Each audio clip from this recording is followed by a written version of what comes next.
성가대 노래하느라고 목이 말라서 물 좀 마셔야겠어요.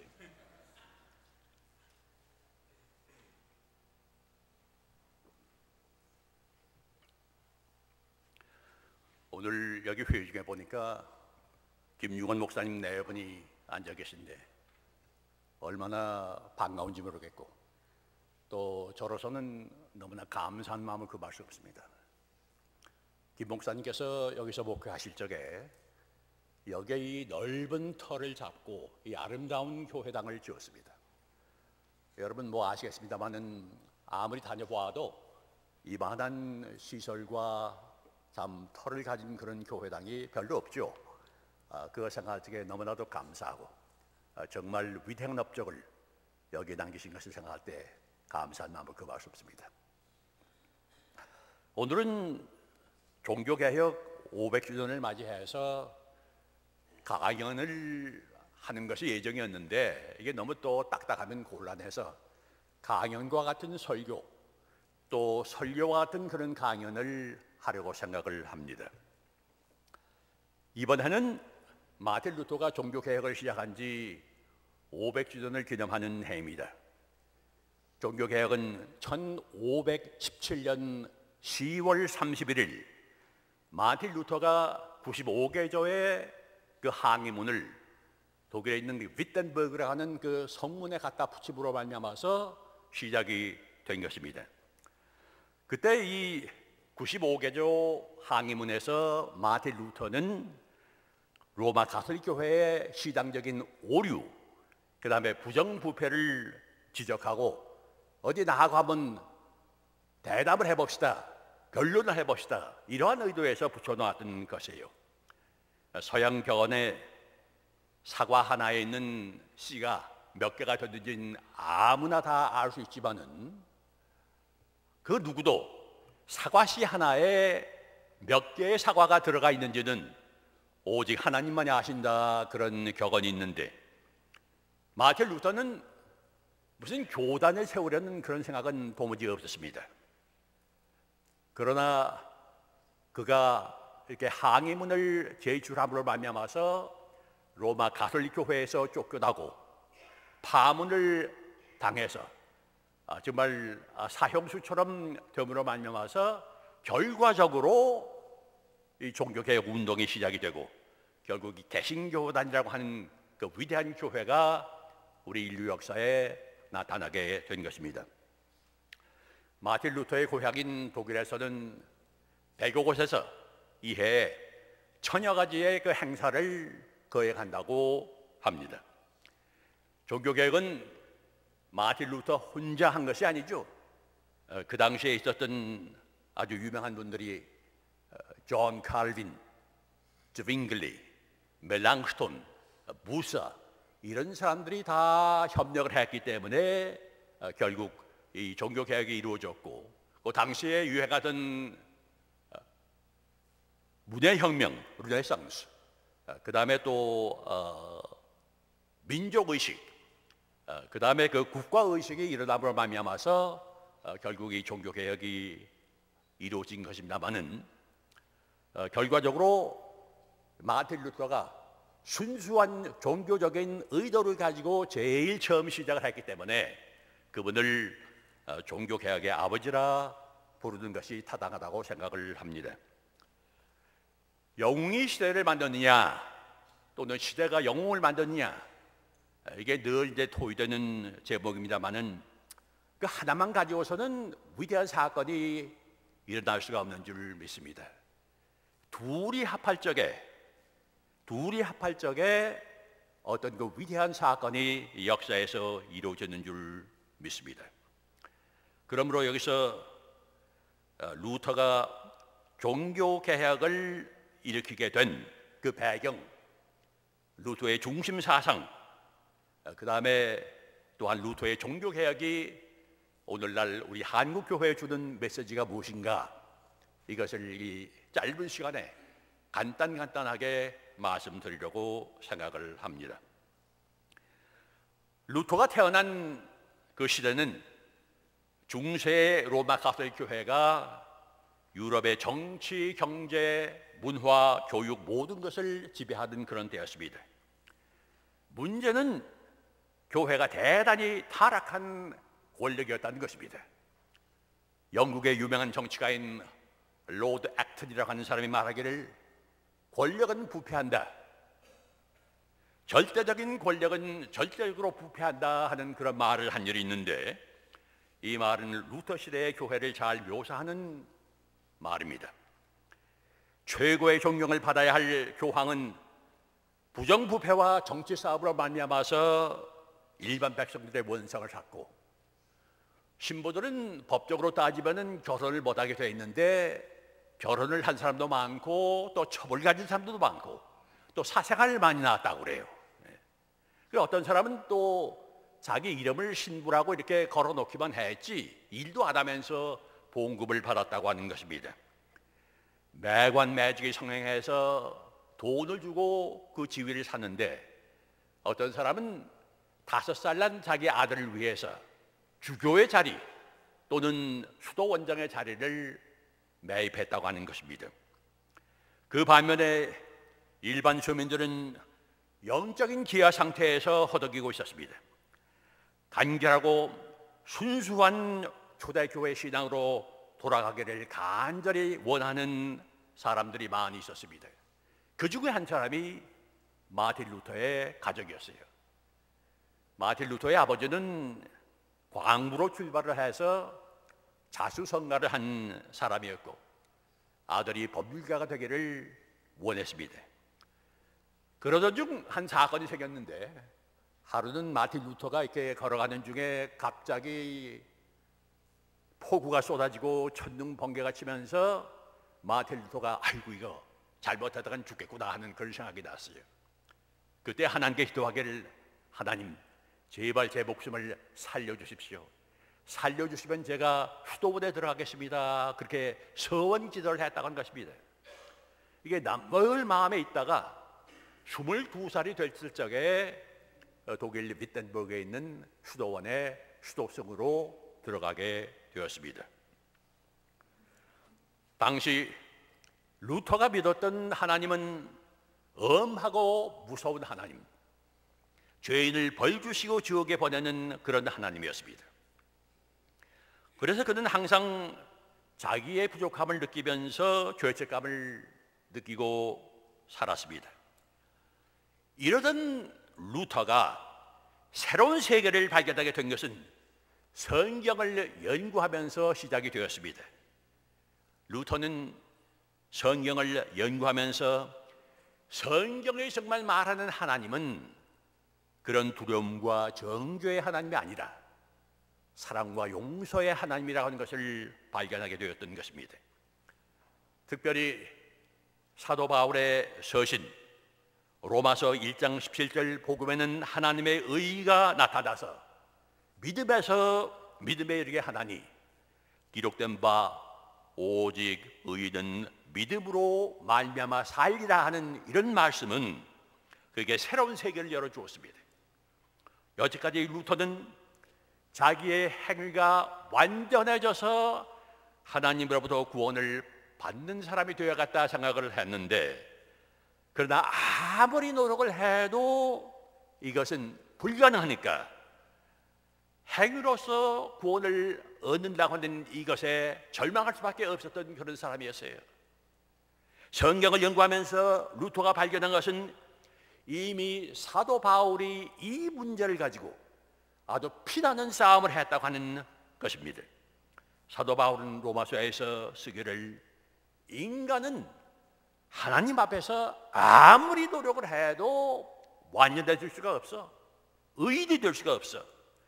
그렇기 때문에 구원을 받는다고 하는 것은 오직 인간이 하나님의 말씀이신 예수 그리스도를 받아들이고 믿음을 가질 적에 그 믿음을 보시고 하나님께서 의롭다 여기신다, 이러한 말씀이었습니다.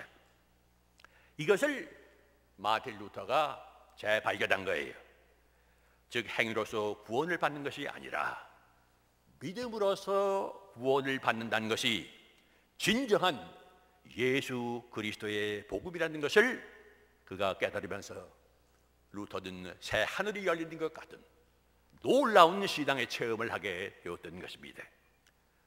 여기서 루터가 말한 유명한 그 수로들이 많이 나왔는데 솔라 피데, 믿음으로서만 이란 말이 생겼고, 그 다음에 이것이 성경 말씀의 핵심이기 때문에 솔라 스크립투라, 성경으로서만 이러한 슬로건이 또 나오게 된 것이고, 이 모든 것이 다 하나님의 은혜로 된 것이지 인간의 의로서 된 것이 아니기 때문에 솔라 그라티아, 은혜로서만 이러한 수로들이 유명하게 되었던 것입니다. 여러분, 이 말씀 대단히 중요합니다. 이것은 아주 굉장히 중요한 결과를 낳게 되었는데, 그것이 무언가 하니 신앙의 권위의 자리가 옮겨졌다고 하는 것입니다. 로마 가톨릭 교회에서는 그 절대적인 권위가 누구에게 있습니까? 교황에게 있어요. 교황이 어떤 면에서 성경보다도 더 높은 자리에 있습니다. 그 말은 무엇인가 하니 로마 가톨릭 교회에서 성경을 존중하지 않는 것이 아니라 로마 가톨릭의 교리에 의하면은 성경은 교회의 산물이고 또 교황만이 성경을 올바르게 해석할 수 있는 해석권이 있기 때문에 실제적으로는 교황이 성경보다도 그 윗자리에 있다, 이 말씀이에요. 그런데 마틴 루터가 이야기하는 것은 아니요. 아무리 교황이 높은 자리에 있을지라도 이 성경은 교회의 헌법과 같아서 교황이 성경에 반대된 그 어떤 것을 가르칠 수는 없는 것이고 가르쳐서는 안 된다고 하는 것을 강조한 것입니다. 사도 바울과 같이 루터는 우리의 의와 구원은 믿음으로 말미암아 하나님의 선물로 주시는 것이기 때문에 믿음이 없이는 구원을 받을 수가 없다는 것입니다. 여기서 우리가 정말 주목해야 할 것은 신앙의 권위가 어디 있느냐, 신앙생활의 절대적인 권위가 어디 있느냐. 로마 가톨릭 교회에서는 교회가 있다 이렇게 얘기하죠. 그런데 마틴 루터는 성경 말씀에 의거해서 그 권위는 우리 안에 있는 것이다, 우리 마음에 있는 것이다, 우리 신앙에 있는 것이다, 그렇게 얘기를 했어요. 그런데 여러분 생각을 해보세요. 신앙의 그 권위가 내 바깥에 있는 교황에게 있다가 내 안쪽으로 옮겨졌으니 얼마나 굉장한 혁명적인 생각입니까? 이것은 그야말로 1000년 동안 이어온 로마 가톨릭 교회의 시작을 뒤엎는 혁명적인 사상이었던 것입니다. 자, 그러면 믿음을 강조한 나머지 행위는 안 해도 괜찮느냐? 근데 그렇게 질문한 사람이 있어요. 천만의 말씀. 여기 로마서 1장 17절에 오직 의인은 믿음으로 말미암아 살리라 하는 말씀이 있습니다. 산다는 게 뭐예요? 믿음을 실천한다는 그런 말씀 아니겠습니까? 사도 바울은 말하기를 로마서 2장 6절과 8절에서 하나님께서 각 사람에게 그 행한 대로 보응하시되 참고 선을 행하며 영광과 존귀를 또 썩지 아니함을 구하는 자에게는 영생으로 하시고 오직 당을 지어 진리를 따르지 아니하고 불의를 따르는 자에게는 진노와 분노로 하시느라, 그렇게 말씀을 했습니다. 믿음으로서만 의롭게 된다는 말은 논리적인 순서를 이야기하는 것이지 행위가 필요 없다는 그런 말씀이 아닙니다. 믿음과 행위는 서로 반대되는 개념이 아니라 한 동전의 양면과 같은 것입니다. 어떤 사람이 천국에 가서 천사의 안내를 받아가지고 구경을 하게 됐는데 기차를 타고서 한참 가다가 보니까 뭐가 이렇게 산같이 큰 무더기가 있어요. 그래서 가까이 가서 보니까 이게 뭔가 하니 모두 다 입술만 거기 있더라 이 말이에요. 그래 천사에게 물었습니다. 아니 이 도대체 어떻게 된 겁니까? 몸은 도대체 어디에 있고 입술만 천당에 왔습니까? 이게 누구의 입술입니까? 그렇게 물어보니까 이 천사가 대답하기를 이거는 다 교역자들의 입술입니다. 뭐 설교도 잘하고 잘 가르치긴 했는데 행동을 안 했기 때문에 입술은 다 천당에 왔는데 몸은 지옥에 가 있습니다. 그렇게 얘기를 했다고 하는 겁니다. 그 다음에 또 한참 차를 타고 가다가 보니까 이번에는 더 그 산더미 같은 게 있어요. 가까이 가보니까 이번엔 뭐가 있는 거 아니? 이 귀반 쌓여 있어요. 귀반. 그래 또 같은 질문을 했습니다. 이 도대체 누구입니까? 어떻게 귀반 천당 왔습니까? 몸은 어디 있습니까? 이러니까 그 천사가 대답하기를 이거는 장로, 권사, 집사, 교인들의 귀요. 말씀을 듣고 또 들었지만은 듣기만 했지 실천을 안 했기 때문에 귀만 천당에 왔고 몸은 지옥에 있습니다. 그렇게 대답을 했다고 하는 것입니다. 이렇게 신앙의 변화를 체험한 루터에게 그러하여금 참을 수 없는 부도를 느끼게 한 것이 면죄부를 판매한 속죄전 사건입니다. 그 당시 그 로마 가톨릭 교회는 지금도 그렇지만 연옥이라고 하는 것을 믿어요.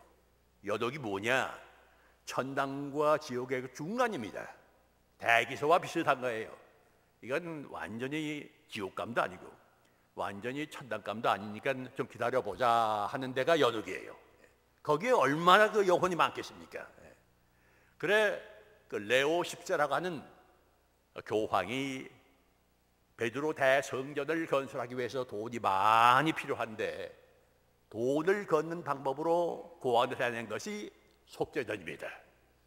이 헌금함에다가 그 자기가 구원하는 뭐 아버지, 어머니, 뭐 동생, 자식, 그를 위해서 이렇게 돈을 떨어뜨리면은 그 동전이 바닥을 딱 치는 그 순간에 그 영혼이 연옥에서 튀어나와서 천당으로 간다. 이런 걸 가르쳤어요. 이런 허무맹랑한 이 사실을 믿는 사람들이 그 왜 헌금을 안 하겠습니까? 헌금을 했다 이 말씀이에요. 이래 가지고서 굉장히 많은 돈을 걷어들였어요. 여기에 분개한 마틴 루터가 이 95개조 항해문에서 나하고 한번 변론을 해보자. 무엇이 옳은가? 무엇이 그런가? 무엇이 정말 성서적인가? 무엇이 정말 복음에 합당한 교리인가? 이러면서 가톨릭 교회에 도전을 했던 것입니다. 교황이 이렇게 도전을 받으니까 1520년에 마틴 루터를 파문해버리게 말았어요. 교회에서 쫓은 것입니다. 이건 죽은 사람과 같아요. 상종하지도 말고 인정하지도 말아라 이겁니다. 그 다음에 1521년에 당시 신성 로마 제국의 황제인 찰스 5세가 독일에 있는 그 보름즈라고 하는 곳에서 의회를 소집을 하고서 마틴 루터를 소환했습니다. 내가 지금까지 가르친 모든 것을 다 거짓말이라고 잘못했다고 용서를 빌면은 살려주지만은 그렇지 않으면 너는 죽는다. 그럴 때 마틴 루터가 이 황제와 모든 그 귀족들 앞에서 하는 유명한 말이 있습니다. 독일 말로 Ich kann nicht, 난 할 수가 없습니다. Hier stehe ich, 내가 여기 서 있습니다. O Gott, hilf mir, 오 하나님이시여 나를 도와주시옵소서. 이제 루터는 자기의 신앙 양심으로 말미암아서 교황뿐 아니라 황제에게도 불복을 선언했던 것입니다. 이렇게 루터가 죽게 되니까 자기 영토를 다스리던 영주 프레드리히 더 와이즈라고 하는 사람이 루터를 살리기 위해서 납치를 했어요. 그 사람을 납치를 해가지고서 자기의 성 안에 가둬두고서 1년을 거기 있게 했습니다. 그런 동안에 루터는 뭘 했느냐? 히라보 성경을 독일말로 번역을 했습니다. 그 다음에 10년 후에는 히브리어 성경을 독일말로 번역을 했습니다. 그때까지도 통일된 독일어가 없었어요. 사투리만 많았지 표준어가 없었다 이 말입니다. 그런데 마틴 루터가 이렇게 성경을 독일말로 번역함으로 말미암아서 독일어의 기준을 만드는 아주 큰 문화적인 고훈까지도 했던 것입니다. 여러분, 루터의 신학과 사상을 포괄적으로 다음 몇 가지로 말씀을 드리겠습니다. 첫째는 루터는 철저하게 말씀 중심의 사람이었습니다. 루터는 교회를 말씀을 듣는 하나님의 백성이라 이렇게 표현을 했어요. 모든 것이 성경에 나타난 복음의 잣대로 평가가 되어야 한다 이 말씀이에요. 성경이 하나님의 말씀이라는 것은 성경 말씀 안에 영원한 말씀이신 예수 그리스도의 복음이 나타나 있기 때문에 하나님의 말씀이라고 하는 것입니다. 그러므로 성경이 하나님의 말씀이라고 하는 것은 그 문자 한자 고기에 하나님께서 이게 하늘에서 뚝 떨어지게 만들어 놓으셨다는 그런 게 아니고, 또는 성경 그 책을 경배하는 것이 아니고, 그 복음의 내용의 말씀에 예수 그리스도의 영원하신 말씀, 하나님의 말씀이 들었기 때문에 우리가 성경을 하나님의 말씀이라고 그러는 거예요. 어떤 교인이 아주 이상한 신앙생활의 습관이 있었는데, 이 사람은 아침에 척 일어나서 성경을 펼쳐들고 자기 눈에 확 들어오던 말씀이 그날 하나님께서 자기 보고 하라는 그런 말씀으로 생각하는 사람이었어요. 어떤 날 아침에 일어나가지고 성경을 척 펴니까 무슨 말씀이 눈에 띄는가니 스스로 목매어 죽으니라. 자, 이 말씀대로 하면 나가서 목매어 죽어야 할 텐데 어떡합니까? 야단 났다 이 말씀이에요. 그래, 하나님 이거 너무하십니다.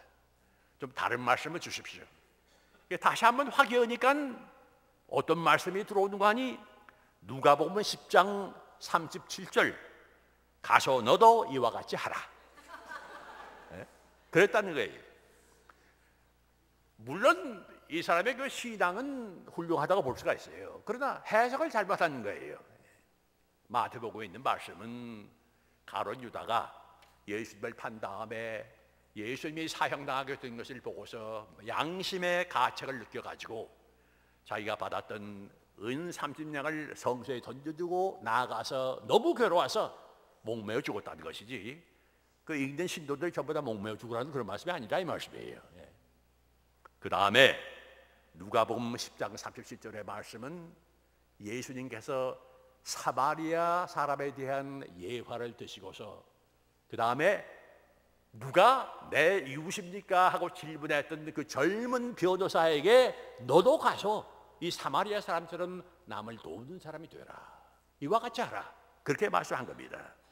그렇기 때문에 우리가 성경을 읽을 때는 전체를 알고 그 다음에 한 구조를 알고 또 온 구조를 잘 알면서 동시에 전체를 알고 이런 식으로 이해를 해야지 한쪽에 치우치면 오히려 하나님께 영광을 돌리는 것이 아니라 오히려 욕을 베끼는 그런 잘못된 과오를 범하게 되는 줄 믿습니다. 우리는 성경 말씀의 앞뒤를 잘 알아야 하고 또 기독교의 역사도 좀 알아야 됩니다. 뭐 전문적으로 알 필요는 없겠지만 기독교의 역사가 어떻게 흘러갔다는 걸 좀 알아야지. 이거 도무지 모르면은 또 큰 실수를 할 수가 있는 거예요. 어떤 부흥사가 부흥회를 다녔는데 시골 교회에 가서 이제 설교를 이렇게 쭉 하는데 어떤 청년 한 사람이 이제 아멘, 아멘, 믿습니다, 옳습니다 그러면서 유난을 떨더라 이 말씀이에요. 너무 그래서 그 담임 목사에게 저 사람이 저거 오랫동안 교회에 나온 사람이요. 그러니까 뭐 얼마 안 됐다고 그래요. 그래요? 그럼 내가 한번 테스트를 해봐야겠구나. 그게 불러가지고선 이 얘기 저 얘기 하다가 도대체 예수님을 누가 죽였어? 그렇게 물었습니다. 이 사람이 대답하기를 아니 목사님 그런 유치한 질문을 왜 하십니까? 그걸 모르는 사람이 어디 있어요?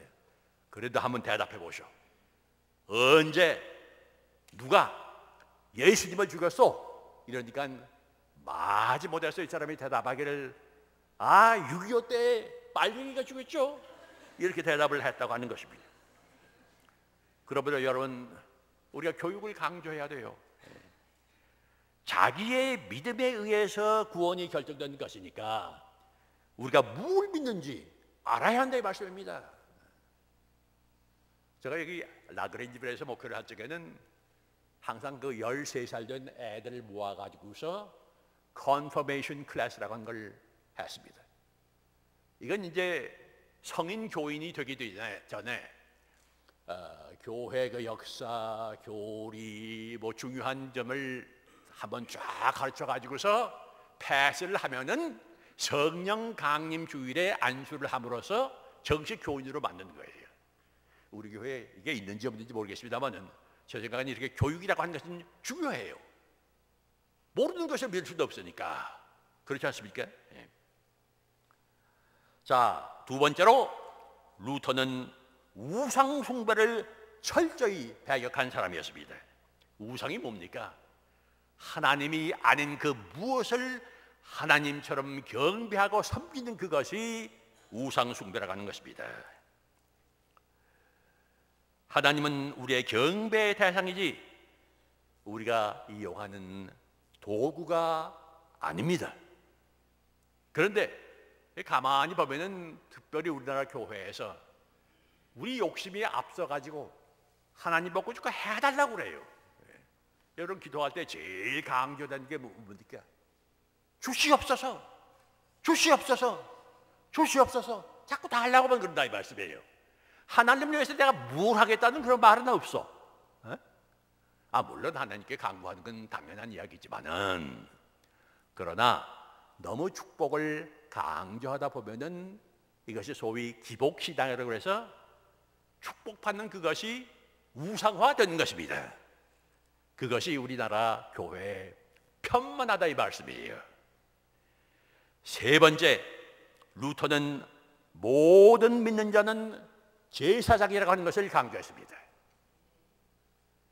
제사장은 하나님 앞에 나가서 제사를 드림으로써 죄의 용서를 받아내는 사람입니다.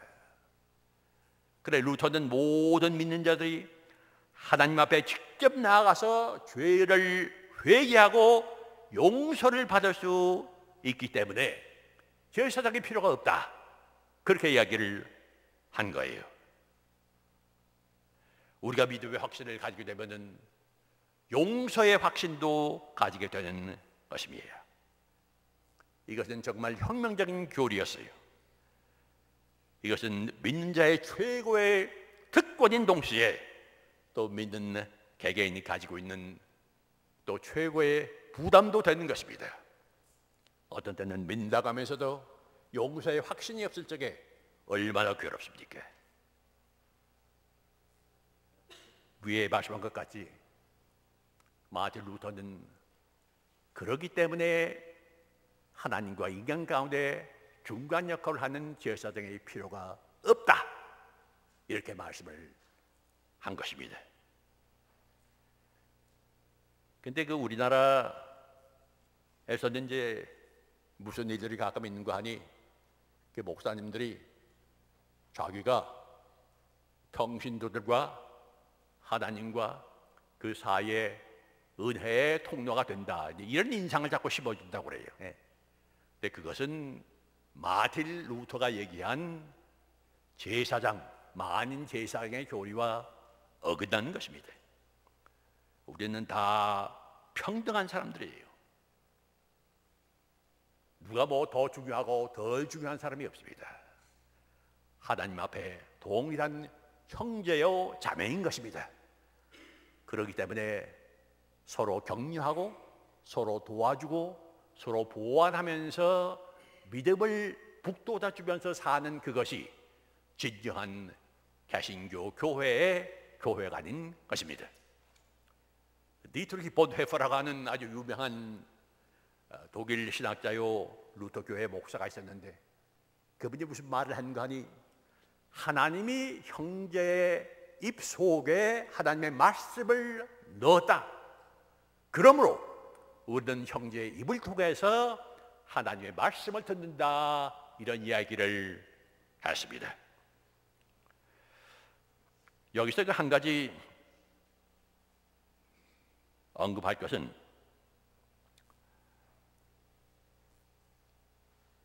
개신교에 분열이 많지 않습니까? 근데 왜 그게 일어났느냐? 내 믿음, 내 믿음의 신앙 내용, 내 신앙생활, 이것을 강조하다 보니까 상당히 그 개신교는 주관적인 신앙이 되고 말았어요. 그렇다면 개인마다 이것이 다 다를 수 있다, 이 말씀인 것입니다. 여러분이 이미 경험을 하셨지만은 교회가 쪼개지는 것은 아주 쉬운 일입니다.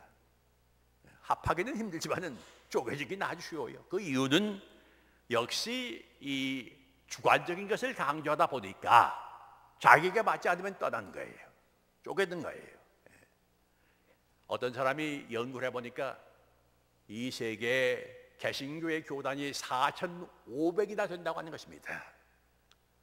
이것은 어떤 면에서 뭐 감사할 일이 아니죠. 하나였으면 좋겠는데 하나의 그 개신교의 약점이랄까, 그렇게 볼 수가 있는 것입니다. 이것으로 그 종교개혁에 대한 그 개괄적인 고찰을 마치고 그 루터의 종교개혁이 우리 한국 교회에 주는 교훈이 뭐냐, 몇 가지를 생각해 보겠습니다. 첫째는 한국 교회의 편만한 우상 숭배를 어떻게 할 것인가 하는 질문입니다. 아까 말씀을 드렸습니다만 우리나라 교회에서 편만한 이 기복신앙, 이거는 분명히 우상 숭배적이고 빗나간 것인데 여기에서 우리가 떠나가지고 참 하나님을 하나님으로 경배하는 그러한 모습을 되찾아야 하지 않을까 하는 것입니다. 두 번째 질문은 한국 교회의 편만한 권위주의를 어떻게 할 것인가, 이것입니다. 아까 그 제사장에 대해서 말씀을 드렸습니다만은 축복은 오직 하나님만이 하신 분이지 우리 인간이 할 수가 없어요. 목사가 축도를 하지만 결국은 하나님의 권위에 의지해서 축도하는 것이지 목사가 축복을 해서 축복이 오는 게 아닙니다. 하나님이 하시는 거예요. 그래 우리는 함께 기도하고 함께 섬기며 함께 봉사하는 그 평등한 신앙 공동체를 만드는 그 역할을 열심히 해야 할 줄로 믿습니다. 세 번째 질문은 교회 내에 도덕적인 타락이 성행하는 것을 어떻게 할 것이냐 하는 것입니다. 아까 로마 가톨릭 교회의 여러 가지 타락 현상을 얘기를 했습니다만 오늘날 한국 교회에서도 이와 다를 것 없는 행태가 많이 벌어지고 있는 것입니다. 교회가 어떻게 개인의 기업처럼 인식이 될 수가 있겠습니까? 감투 싸움은 권력 싸움이 되고 권력 싸움은 결국 돈 싸움으로 이어지는 것을 우리가 보면서 개탄하는 마음을 금할 수가 없는 것입니다. 넷째 질문은 오늘날 한국 교회가 루터와 같이 불의에 대항해서 일어나는 용기가 있느냐 하는 것입니다. 한국 교회는 3.1운동을 주도한 애국 애족의 교회입니다. 상해 임시정부에는 많은 기독교인들이 있었습니다. 임시정부의 국회의장직을 맡았던 손정도 목사님은 말씀하시기를 하나님 사랑은 나라 사랑이다 이렇게 말씀을 하시고 그분은 자기의 소원은 우리 민족의 걸레가 되는 것이 자기의 소원이다 그렇게 내 말씀을 했습니다. 오늘날 한국교회는 사회정의의 수호자라기보다는 부익부 빈익빈의 표본이 되고 있습니다. 이제 모든 통계는 한국교회의 정체 상태를 말하고 있습니다. 이단 사상이 편만해요. 이단들이 얼마나 많은지 몰라요. 또 수십 년간 잘 신앙생활을 하던 사람이 이런 가문이설에 성경을 잘못 해석하는 거죠. 여기에 넘어가 가지고서 그게 빠지는 것을 볼 적에 너무나 통탄함을 금할 수가 없습니다. 여러분, 우리 사회에 이슬람이 점점 침입을 해서 뿌리를 받고 있습니다. 전라도 익산에 아주 굉장히 큰 이슬람 대학을 설립하려는 계획이 지금 진행되고 있다고 하는 것입니다. 많은 젊은 사람들이 교회를 떠나고 있습니다. 그럼에도 불구하고 한국 교회는 너무나 아니랍니다. 사랑하는 성도 여러분, 교회는 계속 개혁되어야만 합니다. 물이 흐르지 않으면 썩듯이 교회는 늘 개혁하지 않으면 부패하게 되는 것입니다. 교회가 새로워지려면 우리는 우리 자신의 신앙 태도, 신앙 생활을 비판적으로 바라보고 또 이름으로써 이를 통해서 신앙적인 오류와 도덕적인 부패에 저항하고 제거해야 할 것입니다. 우리는 이로써 복음의 진리로 다시금 돌아가고 이 진리에 대한 확고한 신뢰 위에 새로운 신앙 공동체를 형성해야 하는 이 노력을 끝이지 말아야 하겠습니다. 이것이 500년 전에 일어난 종교개혁을 오늘 기념하면서 우리가 받아야 할 교훈이라고 생각을 해서 잠깐 말씀드렸습니다. 기도하겠습니다. 거룩하시고 전능하신 하나님, 오늘 종교개혁 500주년을 기념하면서 마틴 루터의 그 중심 사상, 신앙에 의해서 또 성경에 의해서 은혜에 의해서 이 말씀을 다시금 기억하게 됩니다. 주님, 우리의 신앙생활에 오류가 있으면 고치게 도와주시옵시고 이로 말미암아서 참된 교회를 이룩하는 믿어진 한인교회가 되도록 인도하여 주시옵소서. 이 모든 말씀 예수 이름 받들어 간절히 기도 올리옵나이다.